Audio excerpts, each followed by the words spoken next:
अस्सलाम वालेकुम। पाकिस्तान के मशरकी दरियाओं में इस वक्त इंतहाई ऊंचे दर्जे का सैलाब है।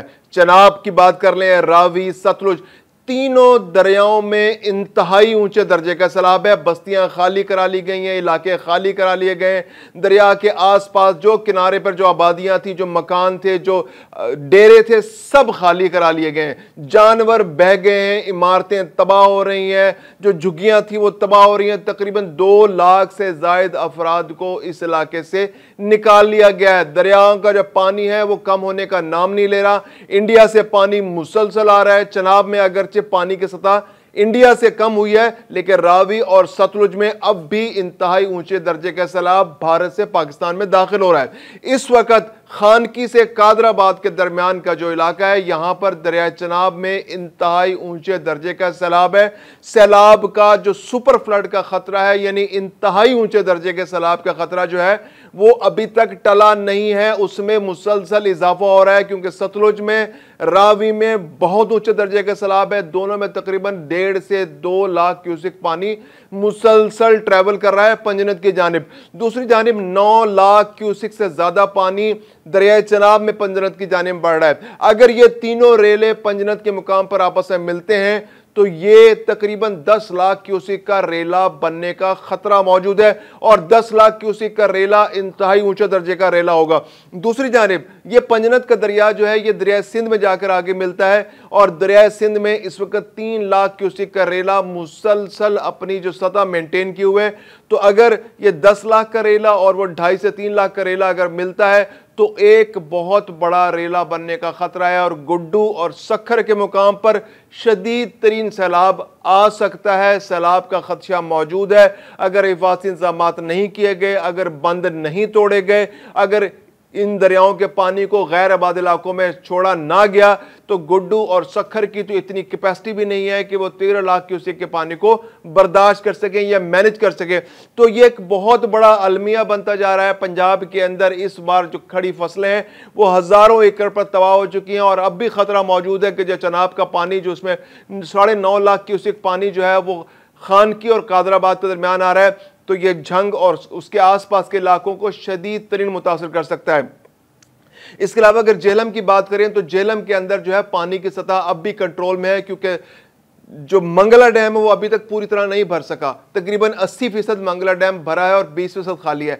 तो झेलम के अंदर जितना भी पानी आ रहा है वो मंगला डैम को भरने के लिए इस्तेमाल हो रहा है, और बहुत मामूली पानी जो है वो दरिया झेलम में छोड़ा जा रहा है। झंग के मुकाम पर चनाब और झेलम आपस में मिलते हैं, तो इसलिए झेलम का पानी जो है वो कोई खास इंपैक्ट जो है सैलाब में क्रिएट नहीं कर रहा। यह बहुत अहम मालूमात है। आबादियां जो है, जो झंग से लेकर, जो खानकी से लेकर, जो कादराबाद से लेकर, जो पंजनद और पंजनद से लेकर आगे दरिया गुड्डू और सखर के आसपास के जो इलाके हैं वहां पर इंतहाई हाई अलर्ट है, क्योंकि आने वाले अगले 3 से 4 दिन में ये रेला जो है कादराबाद से होता हुआ सखर तक पहुंचेगा, और सखर के बाद ये सिंध के अंदर दाखिल हो जाएगा, गुड्डू के बाद सिंध में दाखिल हो जाएगा, और उसको 1 दिन आगे सखर पहुंचने में लगता है, और उसके बाद मजीद 5 से 6 दिन में ये समंदर तक पहुंचता है। तो ये अगले तकरीबन 9 से 10 दिन जो है सैलाब के हवाले से पंजाब के अंदर और सिंध के अंदर इंतहाई इंपॉर्टेंट है। अब देखना यह है कि जो हम बहुत सारी टर्मिनोलॉजीज हम इस्तेमाल करते हैं कि सैलाब क्या होता है, किस तरह होता है, तो हम इन सवालों का जवाब आज तलाश करने की कोशिश करेंगे। क्योंकि बाज़ औक़ात ये होता है कि दरिया सिंध के अंदर जो है वो बहुत कम ज़्यादा पानी होता है, लेकिन हम उसको नीचे दर्जे का सैलाब कहते हैं। लेकिन दरिया रावी में, दरिया सतलुज में थोड़ा पानी होता है, लेकिन हम उसको इंतहाई ऊंचे दर्जे का सैलाब कहते हैं। तो ये बहुत सारे सवालात हैं, आज हम इन सवालात के जवाब तलाश करने की कोशिश करेंगे। आज का हमारा फोकस दरियाओं में आने वाले तुग़यानी के बारे में, दरियाओं में आने वाले सैलाब के बारे में। बहुत सी टर्मिनोलॉजीज आपने सुनी होंगी, यानी कई तरह के सैलाब होते हैं। जब हम इब्तिदा होती है सैलाब की तो हम बताते हैं कि आज तरबेला के मुकाम पर दरिया सिंध में निचले दर्जे का सैलाब है, आज तौसा के मुकाम पर दरिया सिंध में दरमियाने दर्जे का सैलाब है, आज बल्लोकी के मुकाम पर दरिया रावी में ऊंचे दर्जे का सैलाब है, आज जो है गुड्डू बैराज के मुकाम पर जो दरिया सिंध में बहुत ऊंचे दर्जे का सैलाब है, आज कोटरी बैराज के मुकाम पर दरिया सिंध में इंतहाई ऊंचे दर्जे का सैलाब है, और पानी जो है बहुत से इलाकों में फैल चुका है। अब ये ऐसी बहुत सी टर्मिनोलॉजीज हैं जो आप आए दिन सुनते रहते हैं। हम आज की इस वीडियो में इन सारी टर्मिनोलॉजीज को डिफाइन करने की कोशिश करेंगे ताकि आम लोग ये समझ सकें कि एक्चुअली ये दरियाओं में सैलाब की सूरत हाल क्या होती है। तो इब्तदाई तौर पर हम समझ लेते हैं कि दरिया जब नॉर्मल बह रहा होता है तो उसमें उतना शिद्दत से पानी मौजूद नहीं होता। बरसात में तो पानी थोड़ा ज्यादा हो जाता है, लेकिन साल के आम दिनों में पानी बहुत कम होता है, चंद हजार क्यूसिक से ज्यादा पानी नहीं होता। अगर आप उस वक्त दरिया के ऊपर से करीब जाएंगे या पुल पे से गुजरेंगे तो आपको अंदाजा होगा कि दरिया का ज्यादातर हिस्सा खुश्क होगा। बहुत बड़े बड़े टीले आपको नजर आएंगे, बहुत बड़ा खुश्क मैदान नजर आएगा, जानवर अंदर घूम रहे होंगे, लोग अंदर दरिया के अंदर बेड के अंदर घूम रहे होंगे, उसके उस जहां पे पानी बहता है उस जगह पे घूम रहे होंगे, अंदर सब्जा उगा होगा, दरख्त उगे होंगे, जानवर वहां पे आजादी से घूम रहे होंगे, लोग रेत उठा रहे होंगे दरिया के अंदर से, ट्रैक्टर ट्रॉलियां अंदर मौजूद होंगी, यानी मुख्तलिफ फिनोमेना आपके सामने होगा। ये वो सूरत हाल होती है कि जब दरिया के अंदर, उसके रस्ते के अंदर, उसके किनारों के अंदर जो रास्ता उसका दरिया का है उसके अंदर पानी का बहाव बहुत कम होता है। ये साल के यूं समझिए कि 10 महीने यही सूरत हाल होती है। लेकिन जब बरसात का महीना करीब आता है और गर्मियां आती हैं तो उस वक्त क्या होता है कि ग्लेशियर्स का पानी पिघलता है, बर्फ पिघलती है, वो नदी नालों में आती है और वो बह के दरियाओं का रुख करती है। इसके अलावा दरिया के आसपास के इलाकों में बारिशें, शदीद बारिशें होती हैं और उसका पानी नदी नालों के जरिए उस दरिया के अंदर आ जाता है। इसके अलावा पहाड़ों पर बर्फबारी होती है, और वो बर्फबारी पिघलती है, उसका पानी पिघल कर आ जाता है। फिर इसके अलावा पहाड़ों के ऊपर बहुत तेज बारिश होती है, उसका पानी बहकर भी दरियाओं के अंदर आ जाता है, जिससे दरिया की सतह बुलंद होनी शुरू हो जाती है।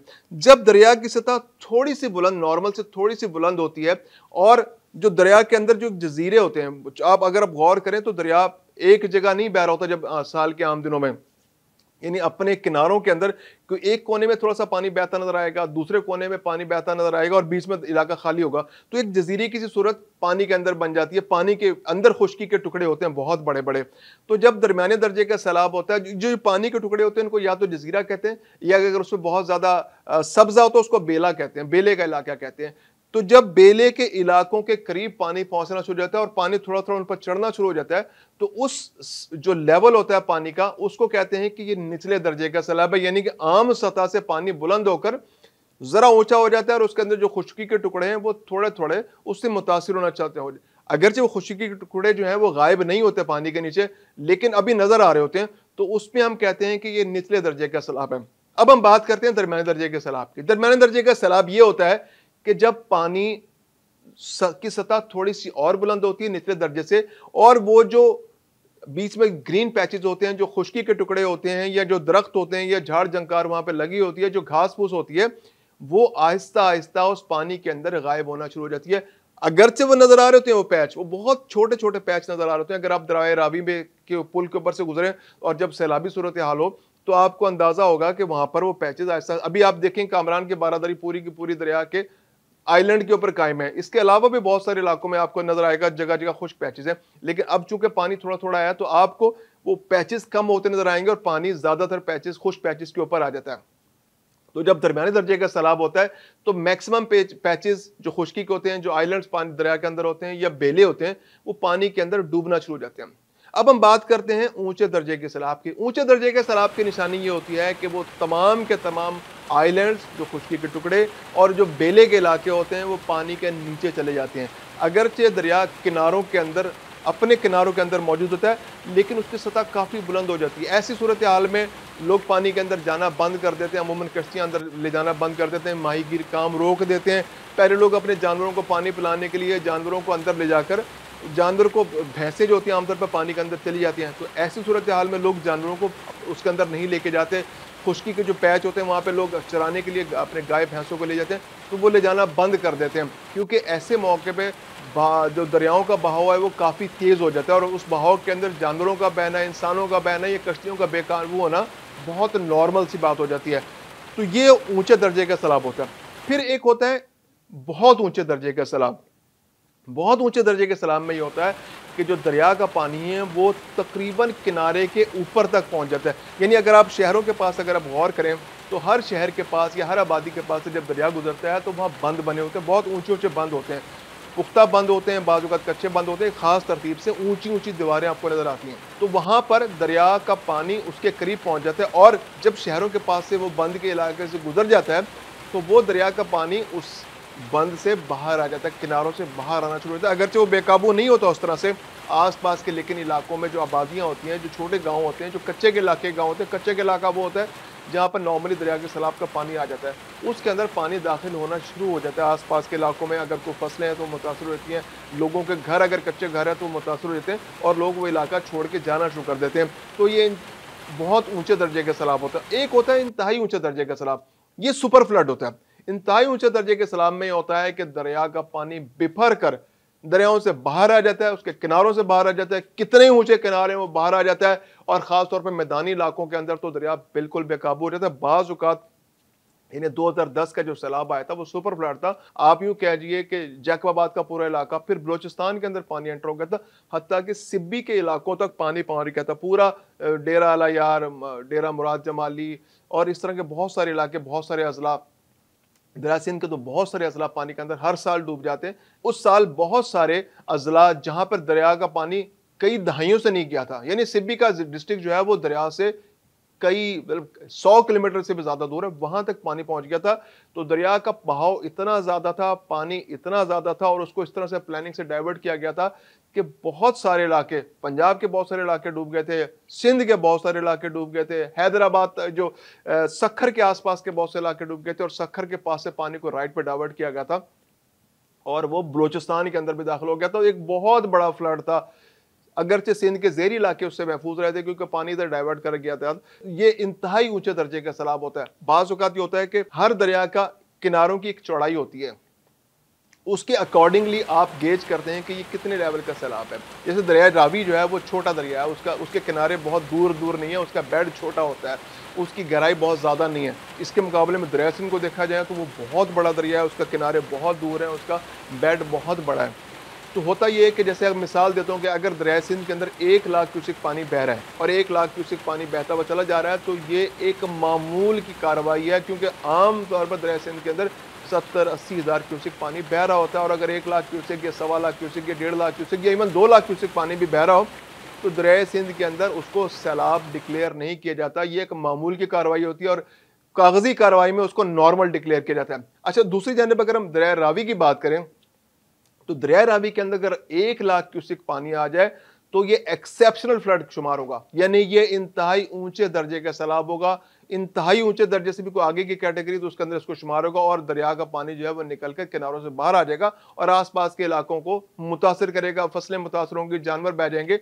चूंकि उसकी वजह यह है कि उसका बेड इतना चौड़ा नहीं है और उसके अंदर थोड़ा सा पानी भी उसकी कैटेगरी ऊंचे दर्जे के सैलाब शुमार होगी। दरिया सतलुज की अगर मिसाल है तो दरिया सतलुज का पानी भी, उसका कंट्रोल इंडिया के पास है, तो वो भी उसको बंद रखते हैं, तो वहां पर भी पानी ना होने के बराबर था, उसका बेड भी बहुत कम रह गया है। तो उसमें भी अगर 1 लाख क्यूसेक पानी आ जाए तो ये इंतहाई ऊंचे दर्जे का सैलाब होता है। दूसरी जानिब अगर झेलम और चनाब की बात करें तो झेलम और चनाब बड़े दरिया हैं पाकिस्तान के लिए, क्योंकि ये इनका कंट्रोल पाकिस्तान के पास है और इंडिया ने इसका पानी उस तरह से नहीं रोका जिस तरह उसने दरिया सतलुज और रावी का पानी रोका है। तो जब दरिया झेलम में अगर 3 या 4 लाख क्यूसेक का रेला आता है तो फिर उसको ऊंचे दर्जे का सैलाब शुमार किया जाता है। और चनाब में तो बाज़ औक़ात 8-9 लाख क्यूसेक जो है पानी के भी रेले आते हैं। 2014 में इंतहाई ऊंचे दर्जे का सैलाब जो है दरिया चनाब में आया था, और जब वो भारत से पाकिस्तान के अंदर दाखिल हुआ था तो 9 लाख क्यूसेक पानी दरिया चनाब में बह रहा था।